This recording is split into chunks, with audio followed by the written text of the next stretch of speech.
Hello, আসসালামু আলাইকুম friends, কেমন আছো তোমরা? সবাইকে শুভ দুপুরের শুভেচ্ছা। তো আজকে আমি পাবদা মাছ রান্না করে তোমাদেরকে দেখাচ্ছি।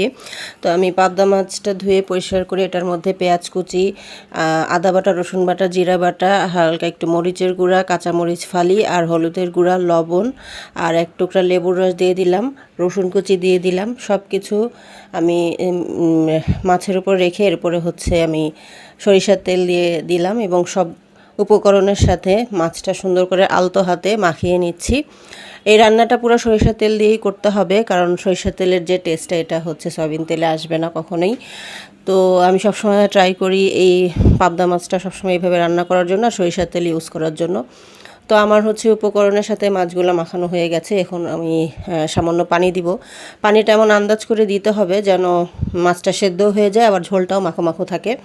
তো ওইভাবে পানিটা দিয়ে আমি কড়াইটা নাড়াচাড়া করে নিলাম। এখানে যেহেতু মাছটা নরম, সেহেতু আমি কোনো চামচ বা খুন্তি ইউজ করব না, এবং অল্প আঁচে পুরো রান্নাটা হয়ে যাবে। আর কিছুক্ষণ পর পর এভাবে আমি যেভাবে নাড়ছি এভাবে নেড়ে নেড়ে দিতে হবে যাতে তলে লেগে না যায়। তো দেখো, মাছটা রান্না কিন্তু হয়ে গেছে আমার। তো কেমন হলো জানিও, দেখতে কিন্তু সুন্দর হয়েছে, খেতে কিন্তু আরও বেশি মজা। তো ভালো থেকো সবাই, শেয়ার করে দেওয়ার ভিডিও ভালো লাগলে আল্লাহ হাফেজ।